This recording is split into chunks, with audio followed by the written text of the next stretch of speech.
সাহাবাদের জামানায় আল্লাহর রসুলের পরে ইরানের বহুত বড় একজন হাকিম ছিল। হাকিম যখন ইরান স্বাধীন হয়ে গেছে, মুসলমানদের আন্ডারে চলে আসছে, তো ক্যাপিটাল তো মদিনা মুনাওয়ারায় ছিল, ঠিক না? আর রাজধানীতে থাকতে সবাই ভালোবাসে, ঠিক না? এই জন্যই তো প্রবাদ বাক্য বানাইছে, যদিও হয় কহর না ছাড়িও শহর, ঠিক না? তো মদিনা ক্যাপিটাল ছিল। তো ইরানের সবচেয়ে বড় ডাক্তার আইসা মদিনা মুনাওয়ারায় ক্লিনিক খুলছে। ভাবছে ব্যবসা কি হবে, যেন সারা মুসলিম জগতের লোক এখানে আসে, ক্যাপিটালে আসে, দারুল খেলাফত এখানে, আমিরুল মোমেনিন এখানে থাকে। কিন্তু দিন যায়, সপ্তাহ যায়, মাস যায়, একজন রুগীও আসে না। ইরানে তো আসতো 2-4 জন, এইখানে একজনও। তো জিজ্ঞেস করছে, ভাই তোদের রোগ নাই কেন? তো বলছে, এটা তো বলতে পারবো না। তো বলতেছে, মুহাম্মদুর রাসূলুল্লাহ সাল্লাল্লাহু আলাইহি ওয়াসাল্লাম, তোমাদের নবী তোমাদেরকে খাদ্য নীতি কি বলে গেছে? তো বলছে, এটা বলতে পারবো। কেননা শরীরের সমস্ত রোগ ছড়ায় কিন্তু পেটের থেকে। কিসের থেকে? কিসের থেকে? নাইলে আপনি চর্বিওয়ালা গোশত কোন জায়গায় দিছেন? হ্যাঁ, আচ্ছা, পেট আর হার্ট কত দূরে? দূরে না? এইখানে হইল পেট, স্টোমাক, এইখানে হইল হার্ট, দূরে না? আরে কমসে কম 1 বিঘা দূরে তো। হ্যাঁ, ঠিক তো? আচ্ছা, হার্টের সাথে কি স্টোমাকের কোনো যোগসূত্র আছে? বলো কে ওইখানে ডাক্তার থাকলে? কিন্তু ডাক্তাররা নিষেধ করে কেন? বেশি চর্বি খায়েন না, হার্টের ভিতরে ব্লক হবে, ঠিক না? আপনি যদি বলেন, বেটা পেট কই, স্টোমাক কই আর হার্ট কই, এটার লগে ওইটার লগে কোন দিক দিয়ে যোগসূত্র আছে? হার্টের সম্পর্ক হইল রক্তের সাথে, ঠিক না? ওইখানে রক্ত ঢোকে, ওইখান থেকে সারা শরীরে রক্ত সাপ্লাই হয়। আর স্টোমাকের সম্পর্ক হইল আমি যা খামু ভিতরে ঢুকাইবো, আর সব দিলে পিসা পাইসা যা রাখার দরকার রাখবো, বাকি সব আউট করব, ঠিক না? দুটার ফাংশনই তো ভিন্ন, ঠিক না? এটা খাইলে ওইটা নষ্ট হবে কেন? আপনি তো যুক্তি দিয়ে এটাই বুঝাইতে চাবেন, ঠিক না? কি কিন্তু আসলে রোগ ছড়ায় কোত্থেকে? কিসের থেকে? আল্লাহর রসুল খাদ্যের মূল নীতি বলছে, তাইলে তোমার শরীর সুস্থ থাকবে। বলছে মূলনীতি কি? আল্লাহ বলছে, সাহাবারা বলতেছে, শোনো, আমাদেরকে বলছে লা তাকুল হাত্তা তাজু, কঠিন খিদা না লাগলে খায়ও না। কঠিন খিদা না লাগলে, মনে হয় বোঝেন নাই। হ্যাঁ, রাম্য নীতি কি? কি নীতি? যা পাও কি বলছে, যতক্ষণ পর্যন্ত কঠিন খিদা না লাগে খায়ও না। লা তাকুল হাত্তা তাজু, আর যখন খাও, ওয়া ইযা আকালতা লা তাশবা, আর যখন খাও তো পেট ভরা খায়ও না। আমরা তো পেট ভরা খাই, তারপরও কি ভরা খাই, ঠিক না? হ্যাঁ, তারপরও মাঝে মাঝে অনেকজনরে দেখি, দেখি লাড়াচাড়া দিয়ে একটু জায়গা করতে পারি কিনা, কেননা চাটা তো রয়ে গেছে, ঠিক না? কি হাসানের জন্য বলি না, একটু লাড়াচাড়া দিয়ে দেখি একটু জায়গা হয় কি না, চাটা তো রয়ে গেছে।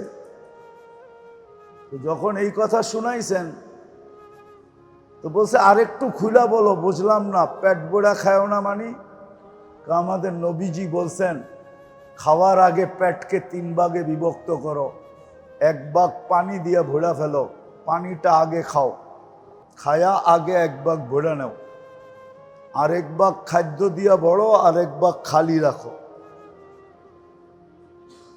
তো ওই বেটায় কইতেছে মা তারাক্তালি শাইআন ফিত তিব্বি, তাইলে তো তোমাদের নবীজি ডাক্তারি করার জন্য আমার জন্য কিছু রাইখেই যায় নাই।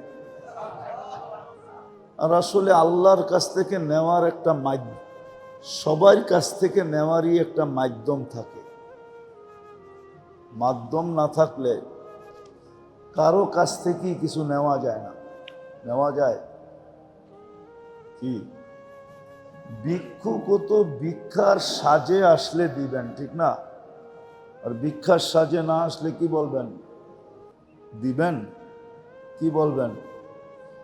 ওই মিয়া মজাক করতে আসছো, তোমারে তো ভিক্ষুকই মনে হয় না, ঠিক না? আইলা প্যারাডু দিয়া এখন হাত পাততেছো, 2 টাকা দেন। কি বলেন? আল্লাহর কাছ থেকে নেওয়ারও এক মাধ্যম আল্লাহ দিয়া দিছে, যে মানুষ যেন আল্লাহর কাছ থেকে নিতে পারে। আর আমাদের আল্লাহর কাছ থেকে নেওয়া সবচেয়ে বেশি দরকার। কেন? আল্লাহ নিজেই বলছেন আনতুমুল ফুকারা, তোমরা ভিক্ষুক, তোমরা মুহতাজ, মুখাপেক্ষী। কার কাছে? ইলাল্লাহ, আল্লাহর কাছে। তাহলে আমরা ভিক্ষুক, নিয়েই চলতে হবে, নিয়া ছাড়া চলা যাবে নাকি? না আপনি বলবেন আল্লাহর দরকারই নেই, আমি চলমু। বলতে পারেন, হয়তো চলতেও পারেন, শুধু বলতে পারেন না, কিছুদিন চলতেও পারেন, ঠিক না? চলে না মানুষ যারা আল্লাহকে স্বীকারই করে না, ওরা চলে না? না চলে না? বলবেন আমাদের চেয়ে ভালো চলে, ঠিক না? হ্যাঁ, এটাও আল্লাহ সুযোগ দিছে বিদায় চলে। আল্লাহ বলছে তোমাকে সুযোগ দিছি, ইলা আজালিম মুসাম্মা, নির্দিষ্ট সময় পর্যন্ত তোমাকে সুযোগ দিছি, চলো যেমন খুশি তেমন চলো, যেমন খুশি তেমন সাজো, কিচ্ছু বলবো না। কেউ বলতে গেলেও আল্লাহ কঠোরভাবে যদি বলতেও যায়, তাও আল্লাহ নিষেধ করছেন লাস্তা আলাইহিম বিমুসাইতির, বলবেন তো কি ভালো মতে বলবেন, দারোগার মতো বলবেন না। কি কি দারোগা বোঝেন? আল্লাহ নবীজিকে বলছেন লাস্তা আলাইহিম বিমুসাইতির, আপনাকে দারোগা বানায় পাঠাই না, দারোগার মতো বলবেন না। বলবেন তো সুন্দরভাবে বলবেন। এই জন্য মুসা আর হারুন আলাইহিস ইসলামকে আল্লাহ পাঠায় ফেরাউনের কাছে বসে কুলা লাহু কাওলান লাইয়িনা, নরম ভাবে বলবেন, গরম ভাবে বলবেন না। তো যেটা বুঝাইতেছিলাম যে আল্লাহকে নামাইনো চলন যায়, চলতে পারবে, কিন্তু নির্দিষ্ট সময় পর্যন্ত, তারপর ওটো বলে দিছেন, তারপর কাঠগোড়ায় ফাইন্নাকুম মুজরিমুন, তোমরা সব আসামি, আসামি হিসাবে দাঁড় করাবে। আমি যেটা বুঝাইতে চাইতেছি, আল্লাহর কাছ থেকে নেওয়ার জন্য আল্লাহ মাধ্যম দিছেন, আর আমাদেরকে আল্লাহর কাছ থেকে নিয়েই চলতে হবে। বিশেষ করে মোমেন মুসলমান যে নিজেকে মুসলমান বলে, তার জন্য আল্লাহর কাছ থেকে নেওয়া ছাড়া চলার কোনো রাস্তা নেই। তাকে আল্লাহর কাছ থেকে নিয়েই চলতে হবে। এই চলার জন্যই আল্লাহ মাধ্যম দিছেন। মাধ্যম কি দিছেন এটাই বুঝাইতে চাইতেছি, যে যত বেশি মনোযোগী হব, চুপচাপ হব, নিজেকে শূন্য মনে করে শুনতে থাকবো, তো আস্তে আস্তে আমার দিলের ভিতরে গাঁথতে থাকবে। দিলের ভিতরে আস্তে আস্তে গাঁথতে থাকবে, আল্লাহ গাঁথায়া দিবে। তখন আল্লাহ আস্তে আস্তে শুধু গাঁথায়া দিবে না, আল্লাহ আপনার আমার ভিতরে যোগ্যতা তৈরি করবে। কি যোগ্যতা তৈরি করবে? তখন দেখা যাবে ইনশাআল্লাহ একদিন আসবে, একদিন আসবে, একদিন আসবে, একদিন আসবে, চাইতে দেরি পাইতে দেরি হবে না, 2 রাকাত পড়তে দেরি কাজ হইতে দেরি হবে না। একদিন ওই যোগ্যতা চলে আসবে, আল্লাহ যোগ্যতা সম্পূর্ণ বানায় দিবে।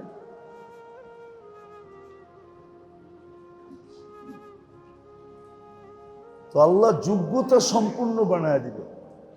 এই জন্য খুব মনোযোগী হয়ে শুনতে হবে, চুপচাপ, নিজেকে বিলকুল শূন্য মনে করে। হ্যাঁ, এটা কিন্তু বহুত বড় দৌলত, আর এটা শিখা দরকার। এটা শিখা একান্ত দরকার, একান্ত দরকার। এটা শিখা, এটা শিখা দরকার, শিখতে হবে। কেননা মানুষের সর্বচেষ্টা, মানুষের জীবনে সবচেয়ে বেশি চেষ্টা কয়েকটা জিনিসের জন্য হয়। এর ভিতরে সবচেয়ে বেশি চেষ্টা হয় সদা সর্বদা সুস্থ থাকার জন্য। মনে হয় আপনারা আমার সাথে একমত না? মানুষ জীবনে অনেক কিছুর জন্য কি করে, অনেক কিছুর জন্য মানুষের চেষ্টা করে, কিন্তু সবচেয়ে বেশি চেষ্টা মানুষ যে জিনিসটার জন্য করে এই ছোট জীবনটায়, সেটা হলো সুস্থ থাকার জন্য করে। আর এটা যে সত্য, এটা আল্লাহ রসুল একটা ইঙ্গিত দিছেন, যে সবচেয়ে বড় মানুষের জীবনে হাজারো কোটি নেয়ামত আছে, কিন্তু সবচেয়ে বড় নেয়ামত মানুষের জীবনে হইল আসিহাতু ওয়াল ফারাগা। সুস্থতা মানুষের জীবনের সবচেয়ে বড় নেয়ামত। যদিও মানুষ এটা মানে না, উপলব্ধিও করে না, খুব কম করে। যদি করত তাহলে তো আল্লাহ রসুল সাল্লাল্লাহু আলাইহি ওয়াসাল্লামের আরেকটা কথাও ছিল, যে ফাক্তানিম সিহাতুকা ক্বাবলা মারাদিকা, সুস্থতার মূল্যায়ন করো, কদর করো। কদর কি? কদর বোঝেন? মূল্যায়ন বোঝেন? মূল্যায়ন করো, কদর করো। ক্বাবলা মারাদিকা, রোগে আক্রান্ত হওয়ার পূর্বে সুস্থতাকে বড় কদর করো, মূল্যায়ন করো,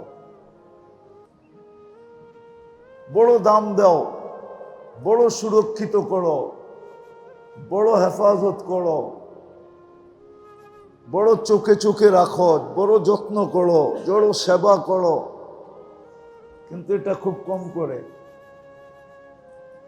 তো আমাদের এই ছোট জীবনটায় হাজারো নেয়ামতের ভিতরে সবচেয়ে বড় নেয়ামত যেটা, সেটা হলো সেহত, সুস্থতা। শরীরের যেরকম সুস্থতার দরকার, এরকম রুহের সুস্থতা এর চেয়ে কোটি গুণ বেশি দরকার। আমি দেখাইতেছি আপনাদেরকে, অল্প সময় ধারাবাহিকভাবে যখন চলবে, আর আজকে গরমও চলতেছে, এসিও তেমন কাজ করতেছে না, বিদায় লম্বাও হবে না। কথার সূত্র এক জায়গায় আইনা কথাকে গুছায়া ফেলবো। শরীরের অসুস্থতা মানুষকে যতটুকু ক্ষতি না করে, রুহের অসুস্থতা মানুষকে এর চেয়ে কোটি গুণ বেশি ক্ষতি করে। কিন্তু যদি ভালো মতে দেখি তো শরীরের কিছু অসুস্থতা, শরীরের প্রত্যেক অসুস্থতা মোমেন মুসলমানের জন্য এটা কল্যাণ বয়া নিয়ে আসে, দুনিয়ার জন্য না, আখেরাতের জন্য। যেমন একটা হাদিস দেই, আনিনুল মারিদি তাসবিহুন, এটা হাদিসে কুদসি, আল্লাহ নিচে বলেন, অসুস্থ ব্যক্তি মুসলমান যখন আহ আহ করতে থাকে তো আহ এর বিনিময়ে তাকে সুবহানাল্লাহ পড়ার সওয়াব দেওয়া হইতে থাকে। আনিনুল মারিদি তাসবিহুন সিয়াহাতুহু তাহলিলুন, যখন সহ্য না করে চিৎকার দিতে থাকে তখন লা ইলাহা ইল্লাল্লাহ পড়ার সওয়াব দেওয়া হইতে থাকে। তাকাল্লুবুহু আন যামবিন ইলা যামবিন, এপাশ ওপার যখন করতে থাকে তো কান্নাহু ইয়াকতুলুল আদু, সে যেন দুশ্মনের বিরুদ্ধে লড়ার সওয়াব পাইতে থাকে। আবার সুস্থ অবস্থায় যে আমলগুলার অভ্যস্ত ছিল, অসুস্থতার কারণে করতে পারতেছে না, তো কানা ইয়াকতুবু লাহু, লেখা হয় সওয়াব যেই আমলগুলা সুস্থ অবস্থায় করতে থাকত। যখন সুস্থ হয় তখন এরকম সুস্থ হয় কায়াউমিন ওয়ালাদাতহু উম্মু, তার মা যেন তাকে এই মুহূর্তে জন্ম দিল। এটা তো একটা হাদিস। আবার অনেক শারীরিক অসুস্থতা আছে, অনেক শারীরিক অসুস্থতা আছে যেটা মানুষের জন্য শাহাদাতের মালা পর্যন্ত টাইনা নিয়ে আসে। যেমন যেই ব্যক্তি ডায়রিয়ায় মারা গেল, তার মৌত কিন্তু শাহাদাতের হলো। একবার মনে হয় এখানে বলছিলাম কিনা জানি না, পর্যালোচনা করলে দেখা যায় এই উম্মত যদিও নিজেদের মান মর্যাদাকে শিখে নেয়, জানে নাই, পড়ে নেয়, ভাবে নাই, চিন্তা করে নেয়, এই উম্মতকে কিন্তু আল্লাহ সাধারণ মৌত দিতে রাজি না। সাধারণ মৌত দিতে বলবেন এটা আবার কোত্থেকে বললেন, কিভাবে বুঝলেন? আচ্ছা, সাধারণ মৌত দিতে যদি রাজি হইতেন তাহলে শাহাদাতের প্রকার 56টা রাখতেন না, একটা দুটা হইতো ঠিক না, তিনটা চারটা হইতো ঠিক না, 5টা 6টা হইতো, নাইলে 10টা 20টা হইতো ঠিক না। প্রকার কয়টা? 56টা। হ্যাঁ, 56 শুধু শাহাদাতের প্রকার। তাইলে এতগুলা প্রকার দেওয়ার মানেই হইল আল্লাহ মনে হয় চান না যে উম্মতে মুহাম্মাদি সাধারণ মৌত মরুক। আর আমার বিশ্বাস ইনশাআল্লাহ আমরা দেখব, একদিন দেখব যে বহুত মানুষকে আমরা সাধারণ বইলা কবর দিছি। কি বইলা? আবার সাধারণ তো সাধারণ, এমন সাধারণ কিছু মানুষকে হয়তো আমরা কবর দিতে হবে এই জন্য কবর দিছি, নাইলে কবরও দিতাম না, ঠিক না? কি কিন্তু দেখা যাবে শাহাদতের এত প্রকার থাকার কারণে দেখা যাবে কিয়ামতের দিন হইতে পারে ওই ব্যক্তি শহীদদের কাতারে উঠা আমাদেরকে তাক লাগায়া দিতে পারে, না হইতে পারে না? হ্যাঁ, পারে না পারে না? কেন, এটা তো গোপন ব্যাপার, ঠিক না? কি গোপন না? গোপন ব্যাপার তো, কি বলেন?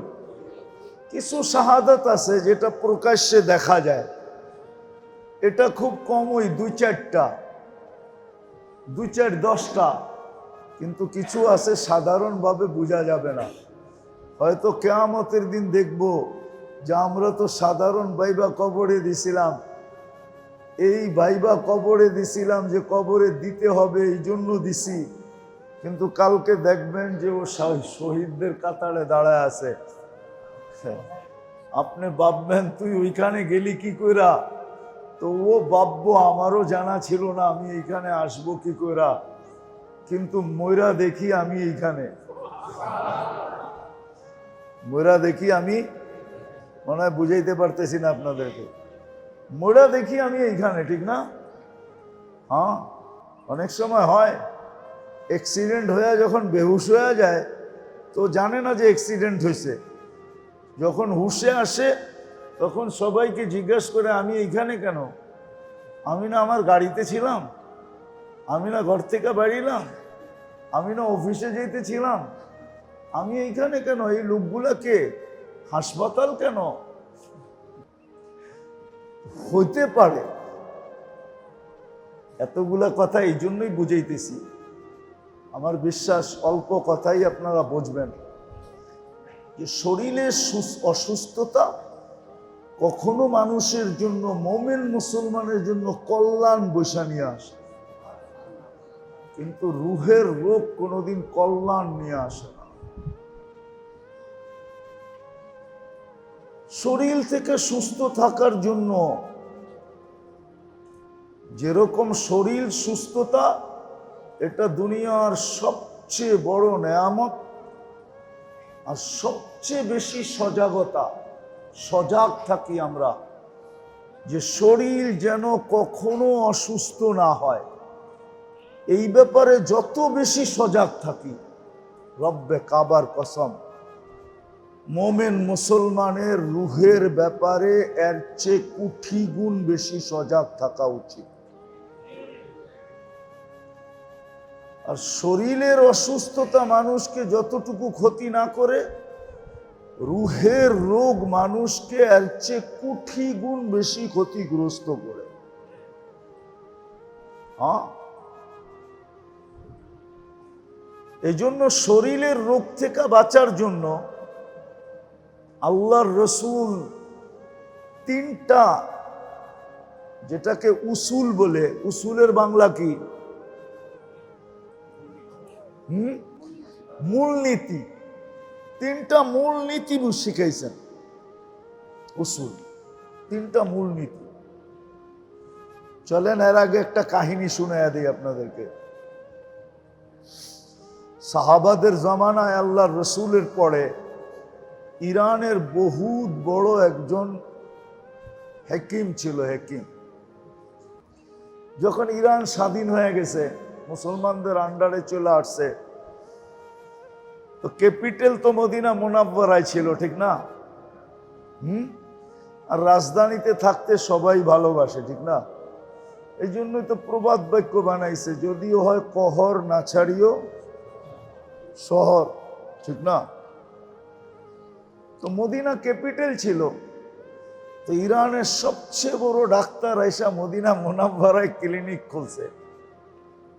ভাবছে ব্যবসা কি হবে, কেন সারা মুসলিম জগতের লোক এখানে আসে, ক্যাপিটালে আসে, দারুল খেলাফত এখানে, আমিরুল মোমেনিন এখানে থাকে, কিন্তু দিন যায়, সপ্তাহ যায়, মাস যায়, একজন রুগীও আসে না। ইরানে তো আসতো 2-4 জন, এইখানে একজনও। তো জিজ্ঞেস করছে, ভাই তোদের রোগ নাই কেন? তো বলছে এটা তো বলতে পারবো না। তো বলতেছে মুহাম্মদুর রাসূলুল্লাহ সাল্লাল্লাহু আলাইহি ওয়াসাল্লাম, তোমাদের নবী তোমাদেরকে খাদ্য নীতি কি বলে গেছে? তো বলছে এটা বলতে পারবো। কেননা শরীরের সমস্ত রোগ ছড়ায় কিন্তু পেটের থেকে। কিসের থেকে? কিসের থেকে? নাইলে আপনি চর্বিওয়ালা গোশত কোন জায়গায় দিছেন? হ্যাঁ, আচ্ছা, পেট আর হার্ট কত দূরে? দূরে না? এইখানে হইল পেট, স্টোমাক, এইখানে হইল হার্ট, দূরে না? আরে কমসে কম 1 বিঘা দূরে তো। হ্যাঁ, ঠিক তো? আচ্ছা, হার্টের সাথে কি স্টোমাকের কোনো যোগসূত্র আছে? বলো কে ওইখানে ডাক্তার থাকলে। কিন্তু ডাক্তাররা নিষেধ করে কেন? বেশি চর্বি খায়েন না, হার্টের ভিতরে ব্লক হবে, ঠিক না? আপনি যদি বলেন বেটা পেট কই, স্টোমাক কই আর হার্ট কই, এটার লগে ওইটার লগে কোন দিক দিয়ে যোগসূত্র আছে? হার্টের সম্পর্ক হইল রক্তের সাথে, ঠিক না? ওইখানে রক্ত ঢোকে, ওইখান থেকে সারা শরীরে রক্ত সাপ্লাই হয়। আর স্টোমাকের সম্পর্ক হইলো আমি যা খামু ভিতরে ঢুকাইব, আর সব দিরে পিসা পাইসা যা রাখার দরকার রাখবো, বাকি সব আউট করব, ঠিক না? দুটার ফাংশনই তো ভিন্ন, ঠিক না? এটা খাইলে ওইটা নষ্ট হবে কেন? আপনি তো যুক্তি দিয়ে এটাই বুঝাইতে চাবেন, ঠিক না? কি কিন্তু আসলে রোগ ছড়ায় কোত্থেকে? কিসের থেকে? আল্লাহর রসুল খাদ্যের মূল নীতি বলছে, তাইলে তোমার শরীর সুস্থ থাকবে। বলছে মূলনীতি কি? আল্লাহ বলছে, সাহাবারা বলতেছে শোনো, আমাদেরকে বলছে লা তাকুল হাত্তা তাজু, কঠিন খিদা না লাগলে খায়ও না। কঠিন খিদা না লাগলে, মনে হয় বোঝেন নাই। হ্যাঁ, রামব নীতি কি? কি নীতি? যা পাও কি বলছে, যতক্ষণ পর্যন্ত কঠিন খিদা না লাগে খায়ও না। লা তাকুল হাত্তা তাজু, আর যখন খাও ওয়া ইযা আকালতা লা তাশবা, আর যখন খাও তো পেট ভরা খায়ও না। আমরা তো পেট ভরা খাই, তারপরও কি ভরা খাই, ঠিক না? হ্যাঁ, তারপরও মাঝে মাঝে অনেকজনরে দেখি লাড়াচাড়া দিয়ে একটু জায়গা করতে পারি কিনা, কেননা চাটা তো রয়ে গেছে, ঠিক না? কি হাসানের জন্য বলি না, একটু লাড়াচাড়া দিয়ে দেখি একটু জায়গা হয় কি না, চাটা তো রয়ে গেছে। যখন এই কথা শুনাইছেন তো বলছে আরেকটু খুলা বলো, বুঝলাম না, পেট ভরা খায়ও না মানি? আমাদের নবীজি বলছেন খাওয়ার আগে পেটকে 3 ভাগে বিভক্ত করো, 1 ভাগ পানি দিয়ে ভরা ফেলো, পানিটা আগে খাও, খায়া আগে 1 ভাগ ভরা নাও, আর 1 ভাগ খাদ্য দিয়া বড়, আর 1 ভাগ খালি রাখো। তো ওই বেটায় কইতেছে মা তারাক্তালি শাইআন ফিত তিব্বি, তাইলে তো তোমাদের নবীজি ডাক্তারি করার জন্য আমার জন্য কিছু রাইখেই যায় নাই। ও মেরে দোস্ত, আমি লম্বা করবো না, কারণ আমি একটু বরগুনা যাব তো এই রাত্রেই, আর ধারাবাহিকভাবে যখন চলতে থাকবে দোয়া করেন যাতে সুস্থ থাকি, আসতে পারি, আল্লাহ কিছু কথা বলার তৌফিক দেয়। যেই আশা নিয়ে আসতেছি ওই আশা পুরা হয়, একটা মাহল যেন, পরিবেশ যেন এখানে তৈরি হয়। আসল উদ্দেশ্য হলো একটা পরিবেশ তৈরি করা, একটা পরিবেশ তৈরি করা। আর পরিবেশ যখন তৈরি হয় তো আল্লাহর রসুল আইসাই একটা সিগনাল দিছিলেন মক্কা আলাদেরকে, যে জিতু বি কিরামতি দুনিয়া ওয়াল আখিরা, আমি দুনিয়া আখেরাতের রাজত্ব নিয়ে আসছি। ও মক্কাওয়ালারা, যদি আমার কথা মানো তাহলে দুনিয়ার রাজত্ব তোমাদের এইখানেই থাকবে, আর আখেরাতের রাজত্ব তো আছেই আছে। কিন্তু মক্কা আলাদের বুঝে আসে নাই। এই জন্য রাজত্ব কিন্তু মদিনা আলারা নিয়ে গেছেন। মক্কা আছে রাজত্ব, কিন্তু আসল রাজত্ব কোথায়? মনে হয় মানে না, অনেকে মানবে না আমার কথাটা। রাজত্ব কিন্তু মদিনা আলারা কি নিয়ে গেছেন। তো মাহৌল যখন তৈরি হয়, পরিবেশ যখন তৈরি হয়, তখন মানুষ এটার দ্বারা দুনিয়াতেও উপকৃত হয়, আখেরাতেও উপকৃত হয়। এটা বলেন, বাড়া বলেন না, কেননা পরিবেশের কারণে আপনার এখানে বাড়া বেড়ে যাবে। আমি বাইঙ্গা বলতেছি বাড়া, আর এখানে লেনদেন বেড়ে যাবে। মেয়ে বড় হইতে পারবে না, ছেলে বড় হইতে পারবে না, মাইসে দিতেও পাগল হবে, নিতেও পাগল হবে। দিতেও পাগল হবে, নিতেও, পরিবেশের কারণে। এই জন্য আমাদের ইচ্ছা এখানে একটা পরিবেশ তৈরি হোক। দোয়া করেন আল্লাহ যেন কবুল করে। তো যেরকম শরীরের রোগের মূল নীতি আল্লাহর রসুল বলছেন, মূল নীতিও বলছেন, আবার রোগ উৎপত্তি স্থানও বলছেন, যে রোগটা উৎপত্তি হয় কোত্থেকা? কোত্থেকা? পেটের থেকে। কি কারণে হয় এটা বলে দিছেন, মূলনীতি বলে দিছেন। তো ওই ডাক্তার বলতেছিল, মা তারাক্তালি ফি তিব্বি শাইআ, নবীজি তো ডাক্তারি করার জন্য আমার জন্য কিছু রাইখাই যায় না, যে আমি ডাক্তারি করব। সত্য এটাই। এই জন্য বড় একজন মুহাদ্দিস ছিলেন ইমাম যাহাবী রহমতুল্লাহ আলাইহি। উনি একটা কিতাব লেখছেন, ওনার একটা কিতাব আছে ডাক্তারির উপরে। সচরাচর এটা পাওয়া যায় না, ওলামারা খুঁজলেও পাবে কিনা জানি না, কিন্তু জালালউদ্দিন সুয়ুতি রহমতুল্লাহ একটা পাওয়া যায়, আরো যারা যারা লেখছেন ওইটা পাওয়া যায়। কিন্তু ইমাম যাহাবী রহমতুল্লাহ এটা পাওয়া খুব দুষ্কর, ওটা খুব কম পাওয়া যায়।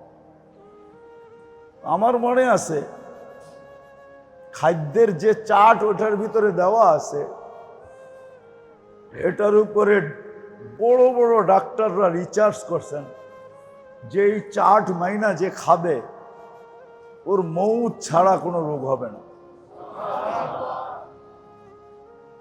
একটা চার্ট দেওয়া আছে ওইখানে, আল্লাহ রসুল কিসের সাথে কি মিলে খাইতেন না। আল্লাহ রসুল শুধু রুহানি ডাক্তার হয়ে আসেন না, শারীরিক ডাক্তার হয়েও আসেন। আপনি জানেন না যে আল্লাহ রসুল কি জিনিস? একটা ছোট উদাহরণ দিলে বুঝতে পারবেন আপনি। আল্লাহ রসুল উম্মতকে না করছে অর্ধেক ছায়ায় অর্ধেক রোদে দাঁড়ায়ও না, নিষেধ। অর্ধেক ছায়া দাঁড়ানো নিষেধ, নিষেধ করছে, দাঁড়ায়ও না। আপনি বলবেন দাঁড়াইলে কি হবে? আল্লাহ রসুল কারণও বলে দিছে, হইতে পারে জীবনের কোনো পর্বে তুমি প্যারালাইসিস হবে, আর কোনোদিন ভালো হবে না। জীবনের কোনো পর্বে তুমি প্যারালাইসিস হয়ে যাবে, আর কোনোদিন তুমি ভালো হবে না, ভালো হওয়ার কোনো চান্সেস নাই। এটা এই জন্য নাই, কোনোদিন তুমি আর ভালো হবে না। এই জন্য দাঁড়াইলে পুরা ছায়ায় দাঁড়াও, নাইলে দাঁড়াইলে পুরা রোদ্রে দাঁড়াও, অর্ধা অর্ধি না। সূক্ষ্ম সূক্ষ্ম স্বাস্থ্যকর জিনিসের ব্যাপারে আল্লাহ রসুল সূক্ষ্ম সূক্ষ্ম জিনিস বলে গেছে। আমাদের ভিতরে এগুলার চর্চা তো নাই, আলোচনা নাই, এগুলা বলা হয় না, শোনা হয় না, আর কেউ শুনতেও চায় না। এটার জন্য লম্বা সময় চাই, তাহলে এক একটা করে খুলা খুলা খুলা খুলা খুলা বলা যায় যে আল্লাহ রসুল পুঙ্খানু ভাবে আমাদেরকে বলে দিয়ে গেছে। পুঙ্খানু বলে দিয়ে গেছে। যাকে লম্বা করতেছি না, শর্টে যেটা বুঝাইতেছিলাম। আর আত্মার রোগের মেন স্থল হইল দিল। কি দিল। দিল যেরকম শরীরের রোগ সব খাওয়ার থেকে হয়, কি কি খাওয়ার থেকে হয়, খাওয়ার থেকে হয় সব রোগ। এই জন্য খাদ্যের মূলনীতি বলে দিছে, পানাহারের মূলনীতি বলে দিছেন, পানাহারের মূলনীতি বলে দিছেন, খাওয়ার মূলনীতি বলে দিছেন। শরীরের রোগ হয় পেটের থেকে, আর মূল স্থান হইল পেট, সব হয় খাওয়ার কারণে। কি আপনারা একদিন দেখেন, এই যা খান না 10-12 পদ বৈশা একবারে, গোশতও খাইলেন, মাছও খাইলেন, সবজিও খাইলেন, সব একটার ভিতরেই তো ঢুকাই, ঠিক না? কি না, ভিতরে আলাদা আলাদা পার্ট আছে, একটার ভিতরে, ঠিক না? সবগুলা চিনির চামচে 4 চামচে উঠায়া এক এক চামচ লইয়া একটা পাত্রের ভিতরে ঢাইলা এটারে গুলবেন, মিশ্রণ করবেন। তারপরে শেষমেশ যে চা খাইলেন, বাকি বুরহানি না খায়, কি আরো তো কত কিছু, লাচ্ছি সাচ্ছি, ঠিক না? ওডি যে খান ওডি একটু ডাইলা দিয়ে আধা ঘন্টা রাইখা দিয়া দেখেন এটার ভিতরে ব্যাকটেরিয়া কিরম তৈরি হয়। ওই উকিলের শব্দে কইলাম আর কি, ব্যাকটেরিয়া তৈরি হইতেছে, উকিল সাহেব বলেছে তো, দেখেন ব্যাকটেরিয়া কেমনে তৈরি হয়, যেটাকে বিজ্ঞানের ভাষায় ব্যাকটেরিয়া বলে। দেখেন ওটার কালার কিরকম হয়, পেটের ভিতরে যেহেতু এরকমই হয়, ঠিক না? এই জন্য আল্লাহ রসুল বড় সতর্ক করছেন।